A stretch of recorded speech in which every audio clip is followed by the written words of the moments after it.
Murshidabad medical college হাসপাতালে উত্তেজনা, পুলিশকে ঘিরে ধরে তুমুল বিক্ষোভ রোগীর পরিজনদের।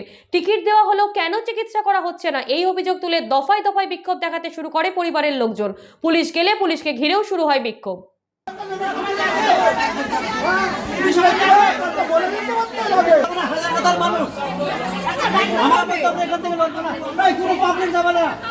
কোনো পাবলিক আমাদের ডেট দিতে হবে, টাকা ডেট দিতে হবে, আমাদের টাকা ডেট দিতে হবে। সেটা আপনাদের ধর্মঘটকারী নাই, সেটা আপনাদের ধর্মঘটকারী নাই।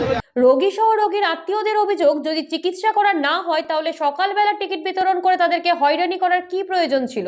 দূর দূরান্ত থেকে আসা রোগীরা সকাল থেকে ঠাই হাসপাতাল চত্বরে বসে থেকে বিক্ষোভে ফেটে পড়েন। এমনকি দুপুর 12টার মধ্যে চিকিৎসকেরা না এলে তাদের বিরুদ্ধে কঠোর ব্যবস্থা নেওয়ার হুমকিও দেওয়া হয় তাদের তরফে। আর তাতেই চরম উত্তেজনা দেখা দেয় মুর্শিদাবাদ মেডিকেল কলেজ হাসপাতাল চত্বরে। পরিস্থিতি সামাল দিতে পুলিশ পৌঁছালে তাদের ঘিরেও বিক্ষোভ দেখাতে শুরু করে রোগী সহ রোগীর আত্মীয়রা। কি বলবো, ডাক্তার আসেনি। হ্যাঁ, আমরা শুনেন টিকিট দিয়েছে, কাউন্টারে দোষ দিব না, টিকিট দিয়েছে, সিকিউরিটির দোষ দিব না, সিকিউরিটি এসেছে, ডাক্তার কেন আসেনি? চিকিৎসা কে করবে, ডাক্তার নাকি পাবলিক? ডাক্তারকে হসপিটালে রাখা কেন হয়েছে?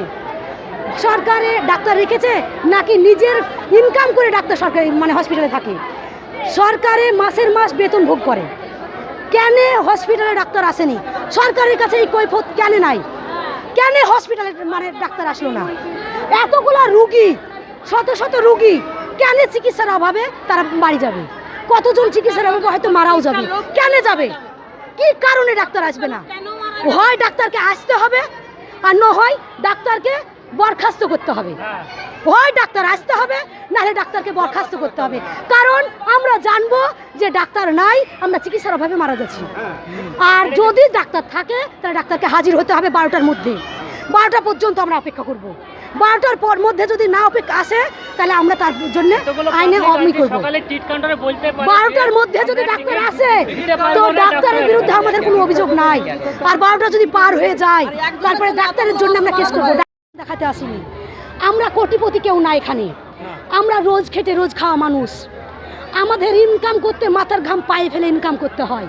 সেই টাকা খরচ করে আমরা এসেছি। আমাদের টাকা ভালো করে ডাক্তার দেখানোরও পয়সা নাই।